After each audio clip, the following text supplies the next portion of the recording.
জনাব প্রধান উপদেষ্টা মহোদয় আসতে পারেননি, কর্মে ব্যস্ত আছেন।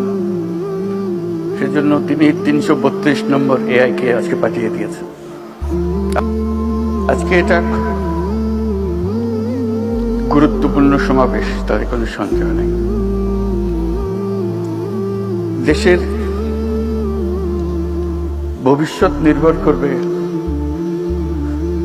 এই ধরনের সমাবেশে আমরা কি আলাপ করি, কি চিন্তা করি, ভবিষ্যতের জন্য কি স্বপ্ন দেখি, কিরকম প্রাতিষ্ঠানিক আয়োজন করি তার উপর। কারণ আগামী বিশ্ব সম্পূর্ণ ভিন্ন ধরনের বিশ্ব,